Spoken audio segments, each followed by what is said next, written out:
Something broke inside McLaren after Singapore. Behind the closed garage doors, quiet frustration turned into a decision that will define the rest of the season. The Papaya Rules are dead. No more radio codes, no more hold position. Oscar Piastri and Lando Norris have been told, fight for the title, no gloves, no walls between you. For Piastri, it's liberation. For Norris, it's danger wrapped as freedom. Both now step into a six-race shootout that could either crown a new Australian world champion or tear McLaren apart from the inside. If you love Formula One without the politics, hit subscribe and stay with us, because what happens next might rewrite McLaren's future. Across the paddock, insiders confirmed to photographer Kim Illman that this new policy was born out of pressure from within the team and from Mark Webber himself. The former Red Bull driver, now Piastri's mentor, pushed hard. No more team games, no more favors. The stage is set. 6 races left, 199 points on the table, and 2 drivers who suddenly have everything to lose. McLaren's call didn't come out of nowhere. With the Constructors' Championship already sealed, the focus has narrowed to one prize, the driver's crown. 6 races remain, 199 points still up for grabs, and just 22 separating Piastri and Norris. Behind them, Max Verstappen lurks 63 points back, still close enough to punish any McLaren implosion. For most of 2025, McLaren tried to play fair. Papaya Rules was their safety net, designed to stop teammates from destroying each other while keeping both in the hunt. But in trying to protect harmony, the team ended up protecting confusion. Piastri's leads were neutralized by cautious pit calls. Norris's late charge stirred resentment in the other garage. Now, with pressure mounting from both sides of the garage and Webber's voice echoing louder than ever, team boss Andrea Stella has decided it's time for pure merit. No politics, no protection, just 2 orange cars, 6 races, 1 truth. Whoever survives clean, wins clean. You could feel it in Singapore, that silent edge between teammates who no longer trust the same wall. After the race, Piastri's tone on the radio was sharp, controlled, almost surgical. He questioned strategy calls. He wanted clarity. What he got was static. Moments later, Zak Brown's congratulatory message was cut off, and the media twisted it into Oscar ignoring his boss. The truth? Piastri had already shut down his car systems before the team radioed in. But by the time that explanation surfaced, the headlines were written. And in Woking, it didn't go unnoticed. Andrea Stella defended his driver. That honesty is what we want. Our drivers must make their positions clear. Yet even inside the team, that honesty stung. Norris, feeling the pressure of expectation, saw it as a challenge. Piastri saw it as fairness. Between them, a thin line of trust is holding. One mistake, one radio misfire, and the civil war everyone's whispering about becomes impossible to contain. Mark Webber has been here before. The quiet chaos of a title fight inside your own team. In 2010, he lived it at Red Bull, fighting Sebastian Vettel under the slogan, "Not bad for a number 2."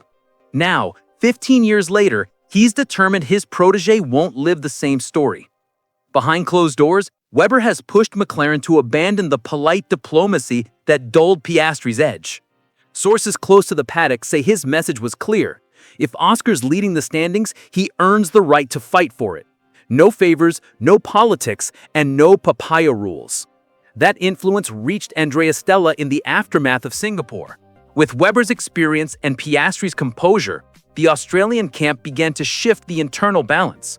For the first time all year, McLaren's authority is being challenged not from rivals, but from within. And if that sounds dangerous, it is. Because when a driver-manager duo as sharp as Webber and Piastri smells injustice, they don't whisper, they act. 6 races, 199 points, 1 fragile piece. McLaren's gamble to let Piastri and Norris fight freely might be bold or suicidal. Piastri holds a 22-point cushion, but that can vanish in a single sprint weekend. Verstappen, 63 points back, has been quietly gathering momentum since Japan. If McLaren implodes, the reigning champion won't hesitate to walk through the open door.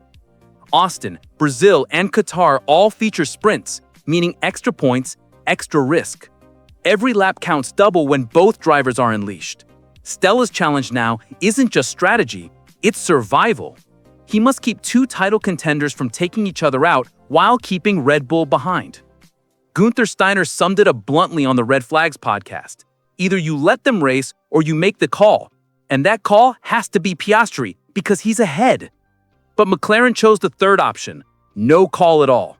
It's brave, it's dangerous, and it means the next mistake from either driver could decide the World Championship. Turn on Sky Sports in London and you think Lando Norris is the noble soldier, unlucky, misunderstood, burdened by strategy blunders. Switch to Melbourne radio and you'll hear something differently. McLaren's protecting the wrong driver. That's the split defining this championship. British pundits like Ted Kravitz argue McLaren's problem is trying too hard to be fair. They miss the old Ron Dennis ruthlessness, where the faster man simply led. In Australia, commentators praise Piastri's calm under fire, framing him as the quiet technician punished by politics. Even the fans have taken sides. Online, Papaya Rules equals favor Norris trended for days. Yet in the garages, mechanics know the truth. Both drivers have had calls go against them.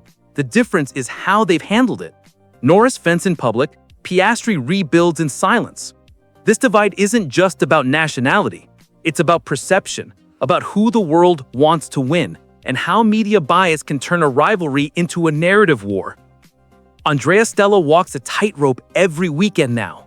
The Constructors' Trophy may already be locked, but his hardest job is only beginning, keeping two world-class drivers from destroying each other's season and McLaren's unity with it. Behind the smiles in the paddock, there's tension thicker than cut with a torque wrench. Zach Brown plays the diplomat, assuring both camps that freedom to race means trust. But inside each side of the garage, that word trust is running low. Mechanics whisper about subtle divides, one garage buzzing with quiet focus, the other pulsing with adrenaline and nerves. Piastri's crew talk about control, Norris's crew talk about revenge. And through it all, Stella repeats the same mantra. We review, we learn, we come back stronger. But with every review comes another scar. The memory of Singapore still burns, and Austin, the first true no-rules race, will reveal whether McLaren's unity is strength or an illusion ready to shatter under pressure. As McLaren flies to Austin, one truth follows them. There's no going back. The Papaya Rules are gone, and what comes next will either make or break their season, maybe even their partnership. For Piastri, this is liberation with a price. He's free to fight, but every move now carries the weight of history. Win clean, and he becomes Australia's first world champion since Alan Jones in 1980. Lose control, and he risks being remembered as the spark that split McLaren apart. For Norris, this is redemption's final call. 6 races to prove he can beat the man who's outscored him, outthought him, and maybe even outgrown him. The next battle begins in Texas.